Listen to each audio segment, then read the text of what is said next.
Africa's first ever G20 summit and the first boycotted by a member, the United States. Its host, South Africa, hails it as a success with a declaration agreed across a wide range of issues. But what's next for the G20? This is Inside Story.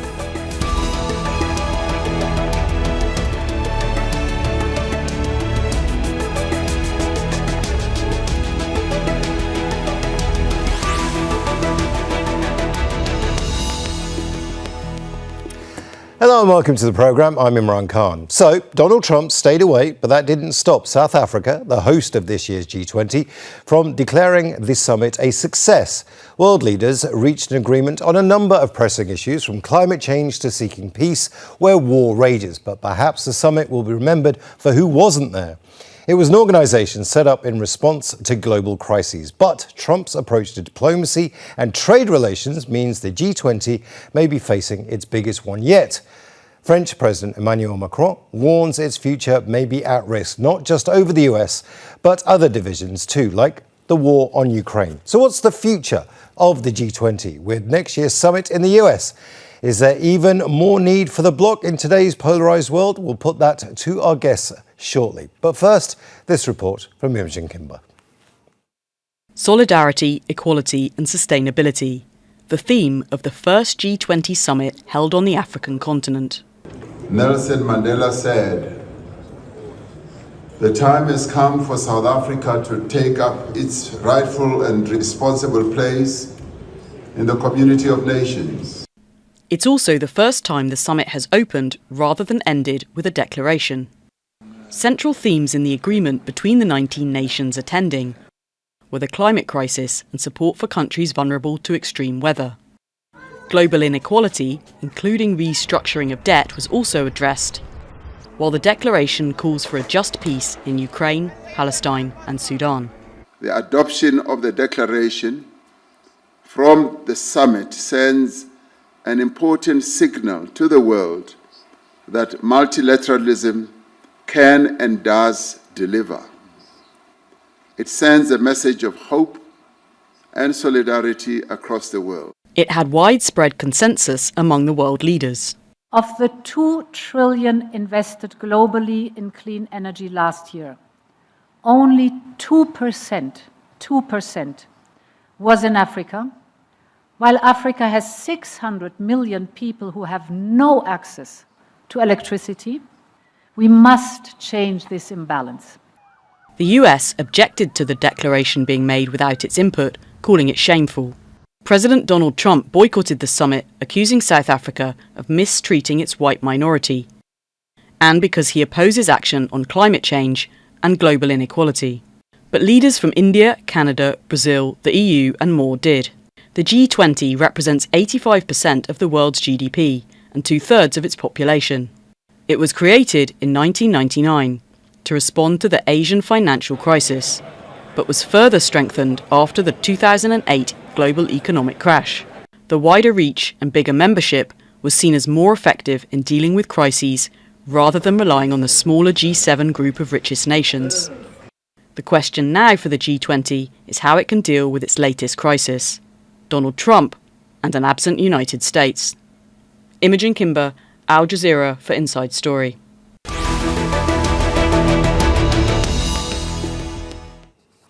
And let's bring in our guests in Johannesburg, Thembisa Fakude, Director at the Africa-Asian Dialogues. In Washington, D.C., Richard Weitz, Senior Non-Resident Associate Fellow at the NATO Defence College. And here in Doha, Omar Ashour, Professor of Strategic Studies and International Security at the Doha Institute. A warm welcome to you all. I want to start with the present of the G20. We'll talk about the future of it in just a moment. I want to start with you, Thembisa. This was a diplomatic snub from the US to South Africa, the biggest country not taking part in the G20. Was it seen as such in South Africa?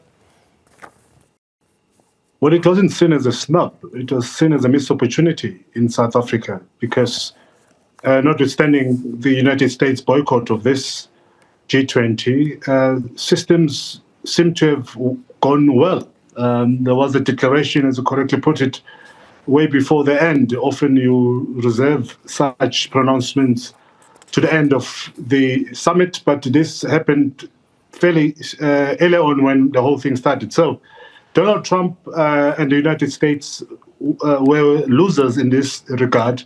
And I think President Cyril Ramaphosa took the moment to play politics and further embarrass Donald Trump, who, by the way, later on, the United States, we know, wanted to come and join the deliberations, but it was too late in the day. And that rejection in itself put Donald Trump in a very awkward position, notwithstanding that his intention was to embarrass South Africa.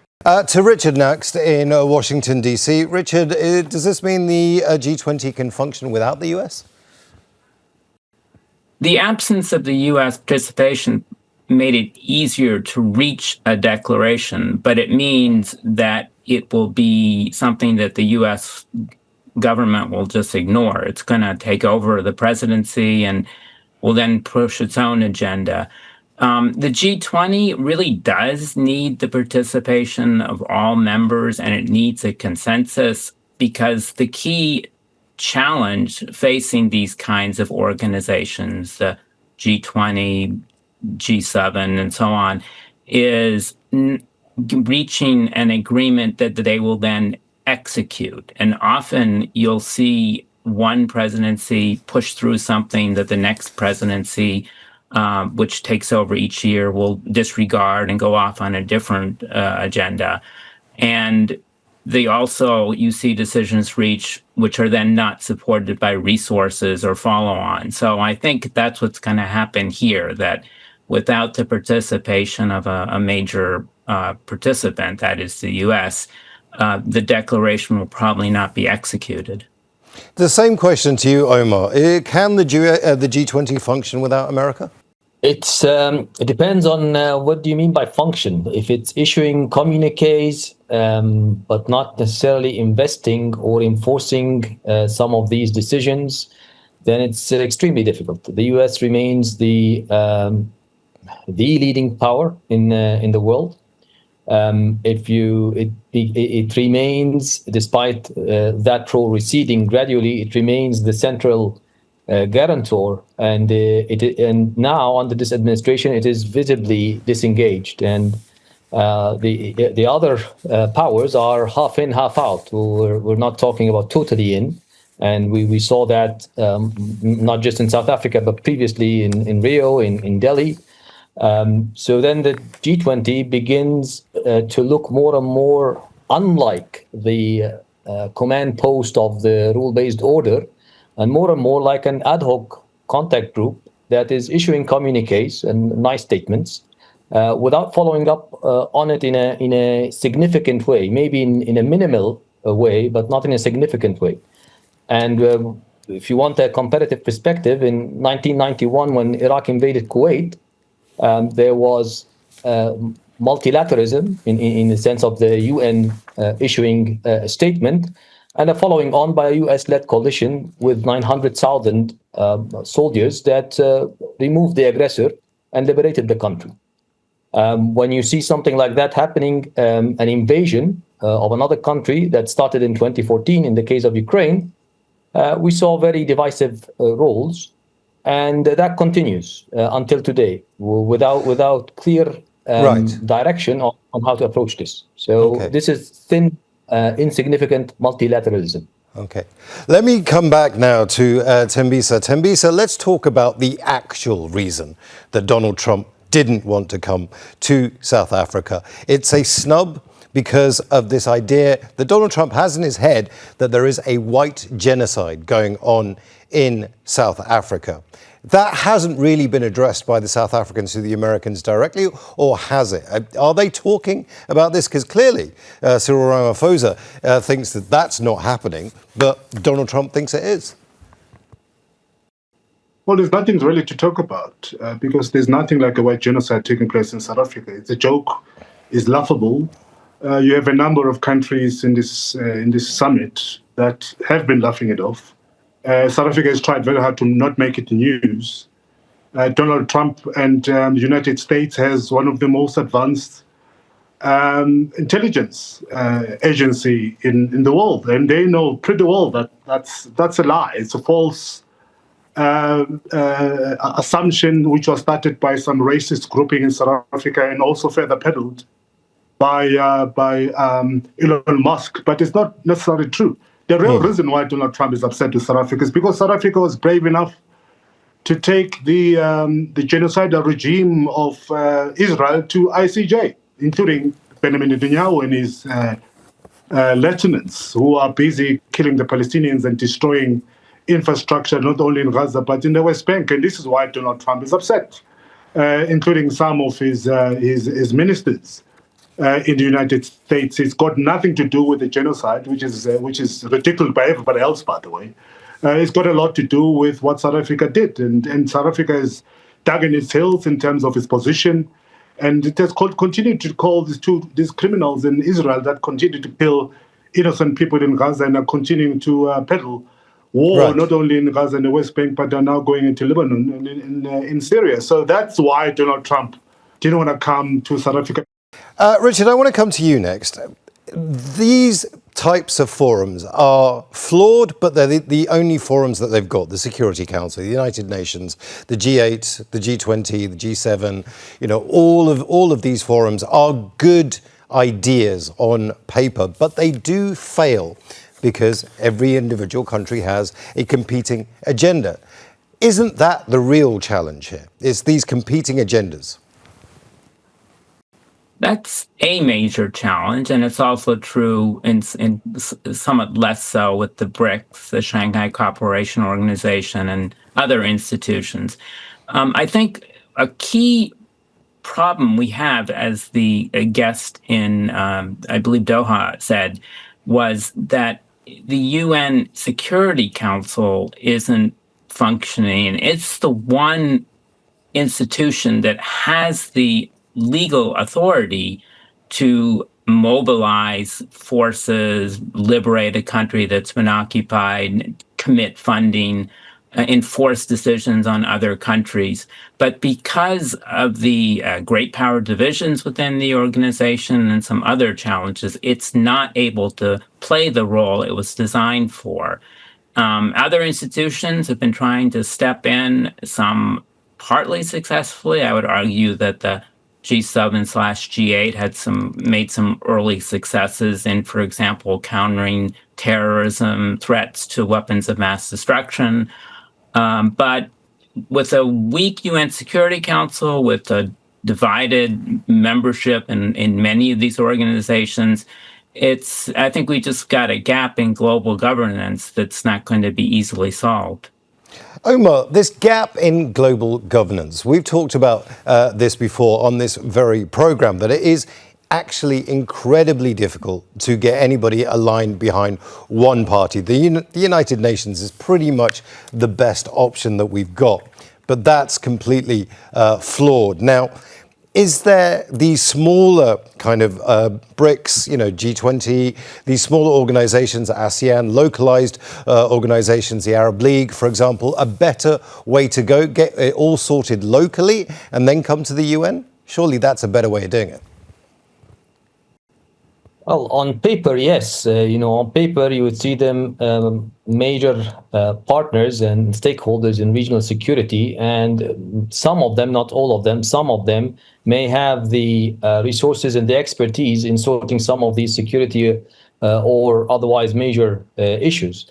However, it really gets much more complicated than that, because it requires the political decision, first to intervene, second, to have enough experience to actually resolve the problem rather than festering it, and third, footing the costs. And since basically World War II, since 1945 onwards, the main player that was doing so in a liberal democratic, or I'm not speaking about the Soviet bloc, but in a liberal democratic fashion, it was the US. Whether we are very critical of it or very supportive of it, it doesn't really matter, because it was doing so, sometimes without UN Security Council resolution. The 1999 stopping the ethnic cleansing of the Kosovars in Serbia, in the intervention in Serbia and in former Yugoslavia in 1999 and in 1995, actually 1999 specifically, was done without a UN Security Council resolution, and it was successful. It stopped the ethnic cleansing in that sense. It had a mixed baggage afterwards. So here it gets more complex. But if you're looking at it, what did the Arab League do with regards to almost the genocidal policies going on in Sudan right now, or the African Union? You know, it's the will is not there, and the capacity is not there. So that's the and if you looked at the U.S. now under Trump, would they be willing to enter Sudan? And they had a very bad experience in Somalia previously, so it's also very costly in that sense. And when you look at it also very briefly, you're asking democratic leaders elected to put their own soldiers, their own citizens at the risk, and to pay from their own taxpayers' money to fix someone else's problem.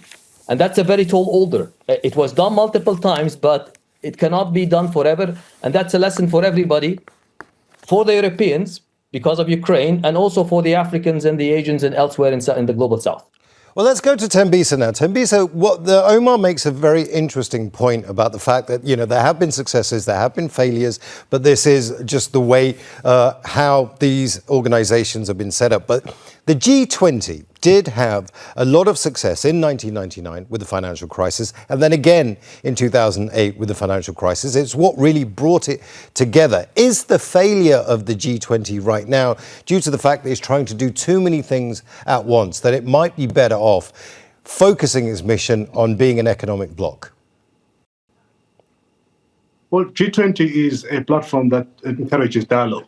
The decisions or suggestions that are made at the G20 are not going to be binding in any way or form, but they assist in terms of amplifying the voices and the grievances of those that have for years been disadvantaged by global political and economic systems. So what this G20 has done through South Africa's President Cyril Ramaphosa has brought forward important discussions, particularly on the restructuring of the historical colonial debt that many African countries continue to service, and as a result are impeded from developing. One. Two is the other discussion that took place was about the rare earth minerals, which we somehow luckily happen to have plenty of. And I think the Africans are saying this is our oil moment, and we're going to dictate how this is going to be extracted, imported, and priced.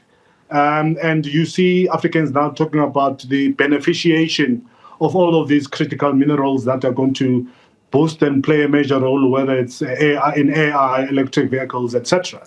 So the G20 this time around, I think it has played an important role in amplifying the positions of Africans, also including the just energy transition, which is another discussion. Africans are saying the developed nations and the global north must pay for the transition. Richard, Thembisa is there talking about the fact that this could be very good, this particular G20 could be very good for Africa if they get everything right, and it's carried on by the US. But the US Secretary of State, Marco Rubio, was very, very clear. He said he wasn't going to send anybody to the G20 because it was about diversity, it was about inclusion, and it was about climate change, things he thought were a complete waste of time. When you've got Thembisa's position that this is a platform good for Africa, then you've got the US position basically dismissing it. How do you square that circle?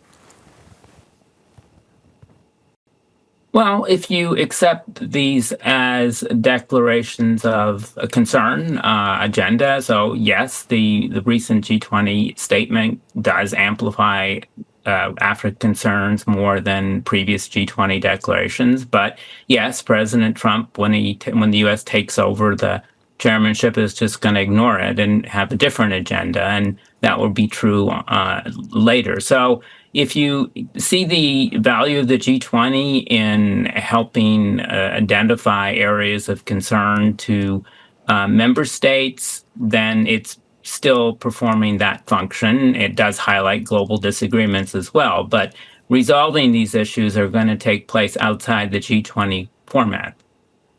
Omar, how much of this is to do with straight up racism when it comes to the global south coming from what we call the West? It's very difficult to pin it down to a single factor. Usually it's more clearer where the interest lies, and you sort of follow the money and follow the costs and the benefits, and also follow how with regards to the West, because it's democracies in the end, the audience and the electorate that is voting for the current leader, if that issue will resonate significantly for them for the next round, because we're talking about 40 years rounds of decision making. So that is one issue. But of course, there are issues that has to do with racism and perceptions. But by the way, these are global. I don't want to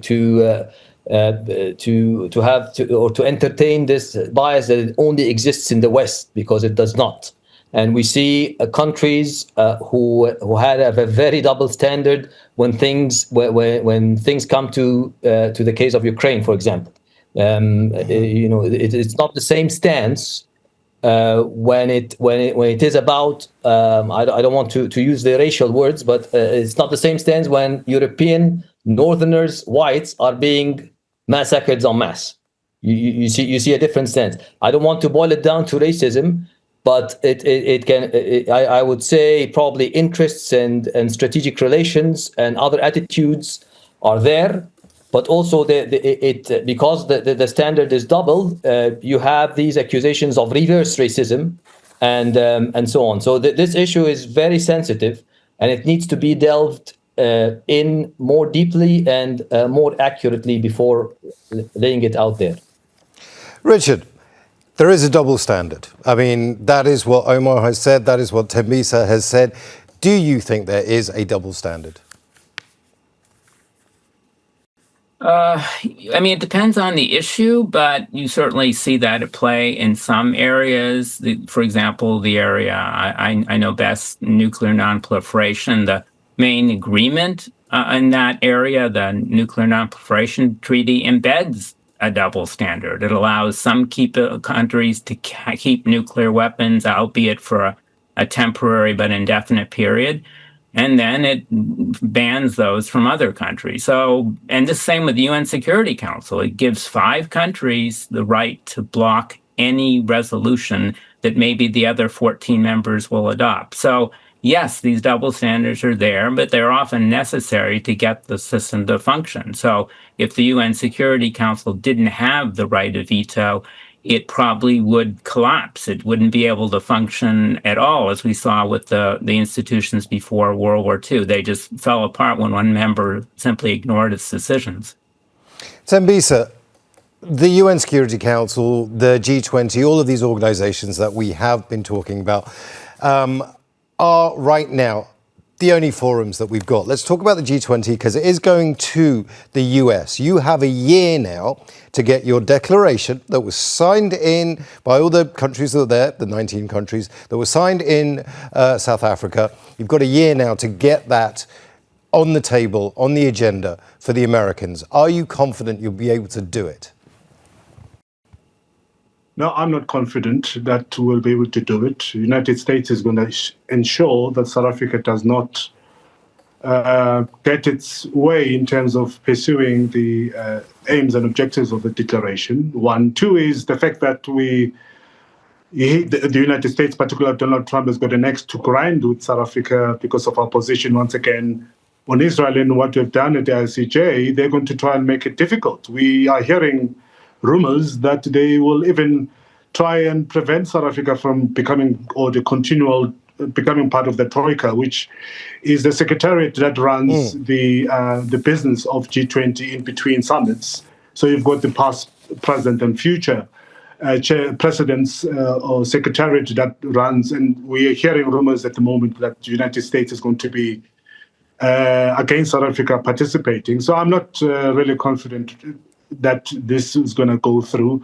The other point which is important is that, the man that has been involved by and large in pushing certain positions on against Israel in international platforms, he's going to be part and parcel of this troika. So that's going to be extremely, extremely difficult for South Africa. Omar, when you hear everything that our guests have just said, and we look at the fact that these international organisations are really the only thing that we've got, doesn't it frustrate you that we haven't come up with a better system? Absolutely, extremely frustrating. The issue there is an extremely dangerous. It's becoming a more and more dangerous environment. I think nuclear weapons were mentioned. You have a hope. I think in 1994, Ukraine had 2,500 tactical and strategic nuclear warheads, the third largest country. And in an attempt to fomenting peace globally, it handed over its weapons in exchange for security assurances. 20 years later, the main signatory of the security assurances invaded it, and the two other, the United States and the United Kingdom, did nothing, did diplomacy and sanctions. So, which tells you now your safety net is really more arms and unconventional ones, or larger alliances, which is a very dangerous message to lay all over the world. And yes, there is a failure to come up with a better system, but the system we had, whether we liked it or not, managed to avoid major international world war between 1945 until now, although now we are in a very dicey environment, much more dicier than the 1990s when we thought things are bad.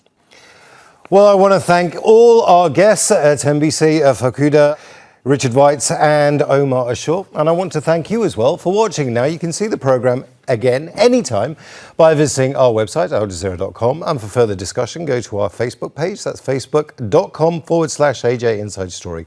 And you can also join the conversation on X. Our handle is @AJ Inside Story. From me, Imran Khan, and the entire team here, bye for now.